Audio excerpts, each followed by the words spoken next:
Hello friends, hope आप सारे ही अच्छे होंगे। तो देखिए, आपके लिए final selection batch SSC GD constable को लेकर के अनाउंस हुआ है, जो कि 1 तारीख से शुरू होगा।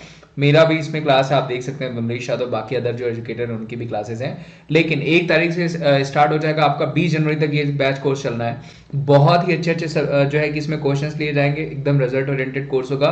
सारे एजुकेटर्स आपको इंग्लिश भी पढ़ाएंगे, मैथ्स के भी, रीजनिंग के, प्लस जी के और जीए मैं पढ़ाऊंगा। तो मैं आपसे ये कहूंगा कि अगर आप प्रिपरेशन कर रहे हैं तो आप जल्दी से इस पूरे कोर्स में एनरोल कर लीजिए। अगर आपको प्लस सब्सक्रिप्शन लेना है तो आपको विमलेस@14 कोड देना, टाइप करना होगा, जिससे आपको 10% का ऑफ हो जाएगा। और मैं आपको बताऊं, सिर्फ 799 रुपीज़ का ये जो है बैच इस बार लॉन्च किया गया है, जिसमें आपको ई बुक्स भी दिए जाएंगे। 120 घंटे का जो है इंटेंसिव कोर्सेज क्लासेस होंगे, कि क्विक कवरेज ऑफ सिलेबस होगा, प्लस मैं आपको उसके अलावा रिवीजन क्लासेस भी कराऊंगा। तो मैं आपको यही कहूंगा कि इस एसएससी जीडी बैच में आप इनरोल कर लें, जल्दी से इसका सब्सक्रिप्शन ले लें। मात्र 799 रुपीज़ का है। तो मैं यही कहूंगा, जल्दी से इसका सब्सक्रिप्शन लेकर के इस बैच कोर्स का फायदा उठाएं। चलिए आगे की वीडियो देखते हैं। नमस्कार, स्वागत है आप सभी का शिक्षा सिटी के यूट्यूब चैनल में। आज के इस वीडियो में हम जनरल साइंस के टोटल 25 इम्पॉर्टेंट प्रश्नों को वन लाइनर्स के फॉर्म में कवर करेंगे। ये जो 25 इम्पॉर्टेंट प्रश्न हम आपको वन लाइनर्स के फॉर्म में बताएंगे जनरल साइंस के, ये मोस्ट इम्पॉर्टेंट प्रश्न होंगे जो लगातार सभी परीक्षाओं में पूछे गए हैं। तो आइए वीडियो को शुरू करते हैं और देख लेते हैं 25 इम्पॉर्टेंट महत्वपूर्ण प्रश्न कौन कौन से हैं जो कि जनरल साइंस यानी कि सामान्य विज्ञान से जुड़े हुए हैं। तो आइए वीडियो को शुरू करते हैं। पहला प्रश्न हमारा है, जो मनुष्य यह नहीं समझ पाता कि उसे भोजन कब रोक देना चाहिए, वह किस रोग से पीड़ित होता है। तो इस प्रश्न का हमारा राइट आंसर है बुलिमिया से, यानी बुलिमिया जो रोग होता है, अगर कोई मनुष्य इस रोग से पीड़ित होता है तो उस मनुष्य को यह समझ में नहीं आता कि उसे भोजन करना कब रोक देना चाहिए। तो इसका राइट आंसर क्या हो जाएगा, बुलिमिया से। अगला इंपॉर्टेंट प्रश्न हमारा है, ल्यूकेमिया एक प्रकार का कैंसर होता है जिसमें असाधारण बढ़ोतरी दर्ज की जाती है। तो इस प्रश्न का राइट आंसर है आरबीसी, यानी जो रेड ब्लड सेल्स हमारी होती हैं, जिनको हम हिंदी में श्वेत रक्त कणिकाएं कहते हैं, उनमें असाधारण बढ़ोतरी दर्ज की जाती है जब किसी व्यक्ति को ल्यूकीमिया नामक कैंसर हो जाता है। तो इसका राइट आंसर क्या हो जाएगा आपका, आरबीसी, यानी रेड ब्लड सेल्स। अगला इंपॉर्टेंट प्रश्न हमारा है, जिस रूप में पौधे नाइट्रोजन प्राप्त करते हैं उस रूप को हम क्या कहते हैं। तो जिस रूप में पौधे नाइट्रोजन प्राप्त करते हैं उस रूप को हम नाइट्रेट कहते हैं। यानी इसका राइट आंसर क्या हो जाएगा, नाइट्रेट के फॉर्म में जो पौधे होते हैं वह नाइट्रोजन को प्राप्त करते हैं। तो इसका राइट आंसर क्या हो जाएगा हमारा, नाइट्रेट। अगला इंपॉर्टेंट प्रश्न हमारा है, आइंस्टाइन को वर्ष 1921 में भौतिकी के नोबेल पुरस्कार से सम्मानित किया गया था। तो आपको बताना है कि उनकी किस खोज के लिए उनको 1921 में भौतिकी के नोबेल पुरस्कार से सम्मानित किया गया था। यह जो प्रश्न है लगातार लगभग सभी प्रकार की परीक्षाओं में पूछा गया प्रश्न है कि जो आइंस्टाइन थे उनकी किस खोज के लिए उनको भौतिकी में नोबेल पुरस्कार दिया गया था। तो इस प्रश्न का हमारा राइट आंसर होता है, प्रकाश वैद्युत प्रभाव के लिए आइंस्टाइन को वर्ष 1921 में भौतिकी के नोबेल पुरस्कार से सम्मानित किया गया था। तो इस प्रश्न का हमारा राइट आंसर क्या है, प्रकाश के वैद्युत प्रभाव के लिए। अगला इंपॉर्टेंट प्रश्न हमारा है, न्यूक्लियर रिएक्टर में विमंदक और प्रशीतक दोनों की तरह प्रयुक्त होने वाला पदार्थ कौन सा है। तो इस प्रश्न का राइट आंसर हमारा भारी जल, जिसको हम D2O के नाम से भी जानते हैं। यह जो भारी जल होता है यह न्यूक्लियर रिएक्टरों में विमंदक व प्रशीतक दोनों की तरह उपयोग में लाया जाता है। तो इसका राइट आंसर क्या हो जाएगा, भारी जल। इसको हम D2O के फॉर्म में डिनोट करते हैं, तो इसे आप याद रखिएगा। अगला इंपॉर्टेंट प्रश्न हमारा है, चिंपैंजी, गोरिल्ला एवं ओरांगटाउन किस श्रेणी के हैं। तो ये जो तीनों हैं, चिंपैंजी, गोरिल्ला और ओरांगटाउन, ये महाकपि की श्रेणी में आते हैं। तो इसका राइट आंसर क्या हो जाएगा हमारा, महाकपि। अगला इंपॉर्टेंट प्रश्न हमारा है, लौह युक्त यौगिक जो रक्त को लाल रंग प्रदान करने के साथ साथ उसमें ऑक्सीजन का संचार करता है, उस लौह युक्त यौगिक को हम क्या कहते हैं। तो इस प्रश्न का राइट आंसर हमारा है हीमोग्लोबिन। जो हीमोग्लोबिन होता है यह एक लौह युक्त यौगिक होता है जो हमारे रक्त को, यानी हमारे ब्लड को लाल रक्त प्रदान करने के साथ साथ उसमें ऑक्सीजन का संचार भी करता है। तो इसका राइट आंसर क्या हो जाएगा आपका, हीमोग्लोबिन। अगला मोस्ट इंपॉर्टेंट प्रश्न हमारा है, मानव गुर्दे में पथरी प्रायः किसकी बनी होती है? तो आपको बताना है जो मानव का गुर्दा होता है, आपने देखा होगा अक्सर उसमें पथरी नामक एक बीमारी हो जाती है। तो आपको बताना है कि मानव गुर्दे में जो पथरी होती है वह प्रायः किस चीज़ की बनी होती है।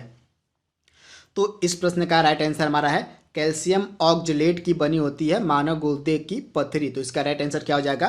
Calcium oxalate. अगला इंपॉर्टेंट प्रश्न हमारा है विटामिन जो शरीर में भंडारित नहीं होता है उस विटामिन को हम क्या कहते हैं? तो इस प्रश्न का राइट आंसर हमारा है विटामिन सी जो होता है वह हमारे शरीर में भंडारित नहीं होता है। तो इसका राइट आंसर क्या हो जाएगा? ऑप्शन, मतलब इसका राइट आंसर क्या हो जाएगा? विटामिन सी जो होता है उसका जो भंडारण होता है, उसका जो स्टोरेज होता है वह हमारे शरीर में नहीं होता है। बाकी अन्य जो विटामिन होते हैं उनका स्टोरेज हमारे शरीर में होता है। केवल एक ही विटामिन है जो विटामिन सी है, उसका भंडारण हमारे शरीर में नहीं होता है। इसके साथ ही जो विटामिन सी होता है इसका रासायनिक नाम क्या होता है? Ascorbic acid. ये भी कई बार एग्जाम में पूछा गया है कि जो विटामिन सी होता है उसका रासायनिक नाम क्या होता है? तो विटामिन सी का रासायनिक नाम होता है एस्कॉर्बिक एसिड। तथा विटामिन सी की कमी से कौन सा रोग होता है? तो स्कर्वी नामक रोग होता है विटामिन सी की कमी से।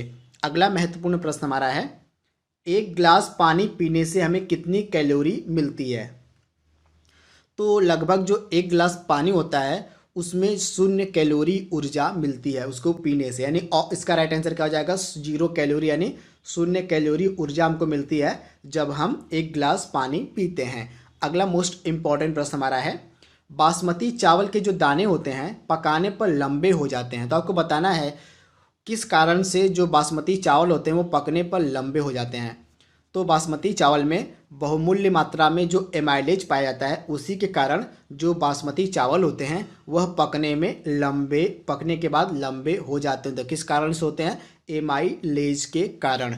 दोस्तों अगर आपको यह वीडियो पसंद आए जो कि हमारा जनरल साइंस के क्वेश्चंस पर आधारित है तो इस वीडियो को लाइक, शेयर और सब्सक्राइब जरूर कीजिएगा, जिससे हमें और मोटिवेशन मिलेगी आपको और अधिक अच्छे से अच्छा कंटेंट उपलब्ध कराने की। तो इस वीडियो को जरूर आप लाइक, शेयर और सब्सक्राइब कीजिएगा। अगला इंपॉर्टेंट प्रश्न हमारा है जिसके चयापचयी प्रक्रम से हमको अधिकतम ऊर्जा मिलती है उसको हम क्या कहते हैं?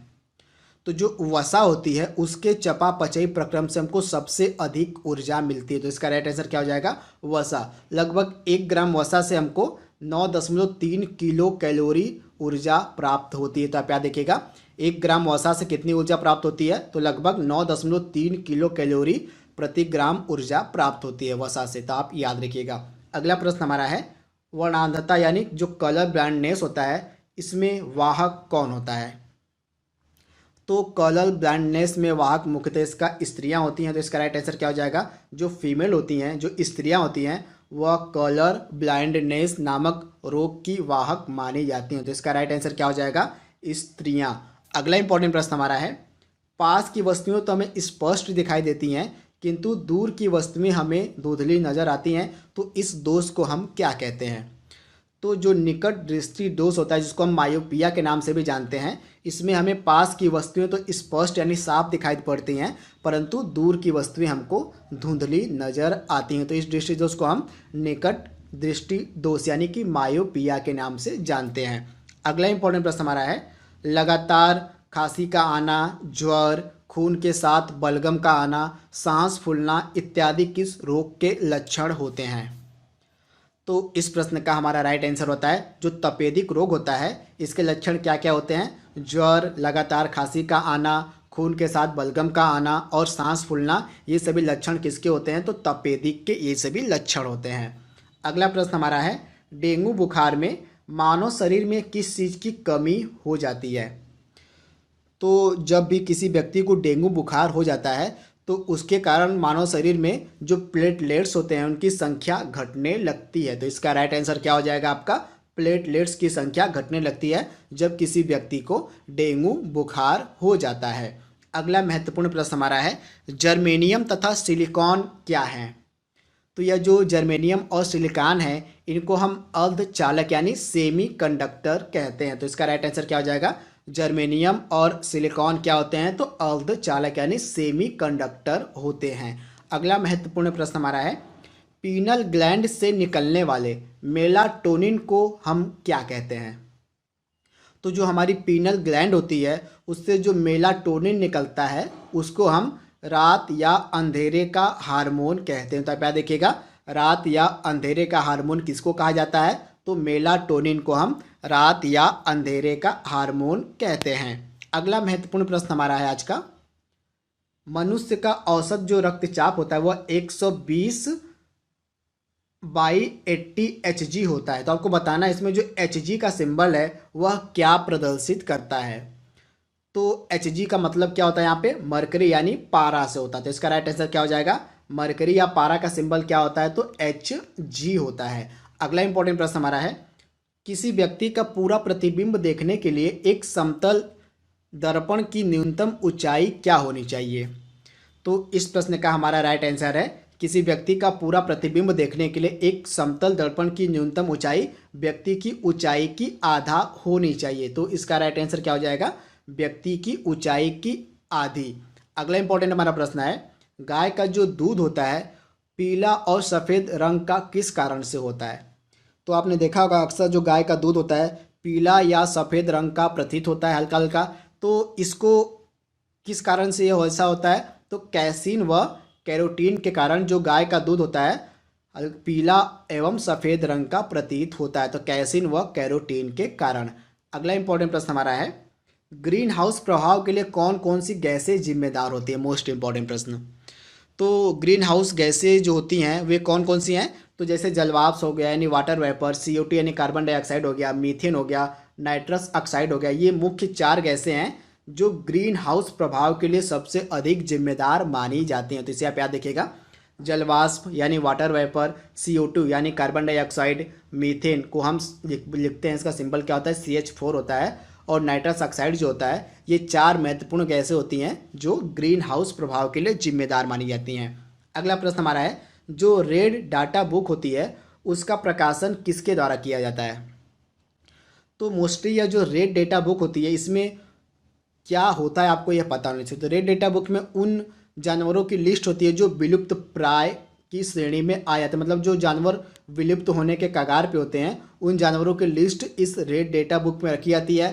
तथा यह जो रेड डेटा बुक होती है इसका प्रकाशन प्रतिवर्ष IUCN यानी international union for conservation of nature के द्वारा किया जाता है। तो इसे आप याद रखिएगा। 24वां प्रश्न आज का हमारा है, निकट दृष्टि दोष यानी मायोपिया जिसको हम कहते हैं को ठीक करने के लिए प्रयुक्त लेंस कौन सा होता है? तो निकट दृष्टि दोष को ठीक करने के जो लेंस उपयोग में लाया जाता है उसको हम कॉनकेव लेंस यानी अवतल लेंस कहते हैं। तो इसका राइट आंसर क्या हो जाएगा? अवतल लेंस। आज का हमारा लास्ट प्रश्न है, कुछ समुद्री जीव और जंतु जो होते हैं, मतलब कुछ समुद्री जंतु और कीट जो होते हैं अंधेरे में अपने शरीर से प्रकाश उत्पन्न करते हैं। तो इस परिघटना को हम क्या कहते हैं? तो यह जो कुछ समुद्री जंतु और कीट होते हैं वो अंधेरे में अपने शरीर से प्रकाश उत्पन्न करते हैं। तो इस परिघटना को हम बायोल्यूमिनिसेंस के नाम से जानते हैं। तो इसका राइट आंसर क्या हो जाएगा? बायोल्यूमिनिसेंस के नाम से जानते हैं इस परिघटना को, जब कुछ समुद्री जंतु और कीट अंधेरे में अपने शरीर से प्रकाश को उत्पन्न करते हैं। तो इसे आप जरूर याद रखिएगा। तो दोस्तों यहाँ पे हमने टोटल 25 महत्वपूर्ण प्रश्नों को कवर कर लिया जो कि सामान्य विज्ञान यानी कि जनरल साइंस से रिलेटेड थे। तो आई होप आपको वीडियो जरूर पसंद आया होगा। तो आज के लिए बस इतना ही। Thank you, thanks for watching, thank you.